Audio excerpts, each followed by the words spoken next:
La vie des saints. Saint Isidore de Séville, évêque, confesseur et docteur de l'Église, fêté le 4 avril. Saint Isidore est né à Carthagène, en Espagne. Ses parents, Séverin et Théodora, s'illustrèrent par leur vertu et dans l'éducation de leurs enfants. Isidore ne fut pas le seul à mériter les honneurs de l'Église.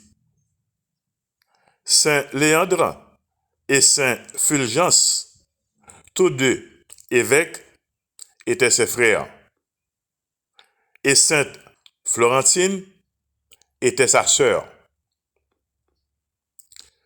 Saint Isidore aida son frère Léandre, évêque de Séville, dans la conversion des Wisigoths, attachés à l'arianisme.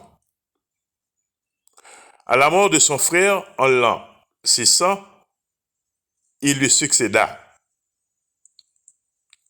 10 ans plus tard, l'archevêque de Tolède, à un concile tenu dans cette ville, nomma Saint Isidore primat de toute l'Espagne. Plusieurs conciles auxquels Saint Isidore assista réglèrent la discipline de l'Église d'Espagne. Et au concile de Séville, en l'année 619, il convertit Grégoire, un évêque eutychien de Syrie. Le mérite personnel de Saint Isidore était si hautement reconnu qu'il fut élu président du 4e concile de Tolède, tenu en l'année 633, quoique le primat de la ville fut présent. Ce concile fut le plus fameux de tous les synodes de l'Espagne, dont en ce temps-là, Tolède était la capitale et en même temps résidence des rois wisigoths. Saint Isidore fut aussi un écrivain politique. Il composa des ouvrages contenant le cycle complet de la science et qui témoignent de sa vaste érudition. Ces ouvrages forment l'une des plus anciennes encyclopédies dont il est fait mention dans l'histoire. Le latin, le grec et l'hébreu lui étaient familiers.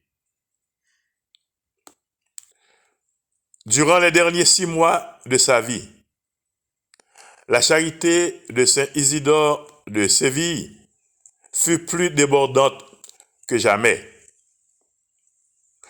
Prévoyant sa fin prochaine, il se rendit à l'église, reçut la Sainte Communion, remit leurs dettes à tous ses débiteurs et il fit distribuer son argent aux pauvres. Ensuite, Saint Isidore retourna chez lui. 4 jours après, il expira, âgé de près de 70 ans. Saint Isidore de Séville avait gouverné cette église de Séville pendant 37 ans. Prions. Ô Dieu, qui avez donné le bienheureux Isidore à votre peuple, comme ministre du salut éternel, faites, nous vous en supplions, que celui que nous avons eu ici-bas comme maître de vie nous soit aussi un avocat dans le ciel. Amen.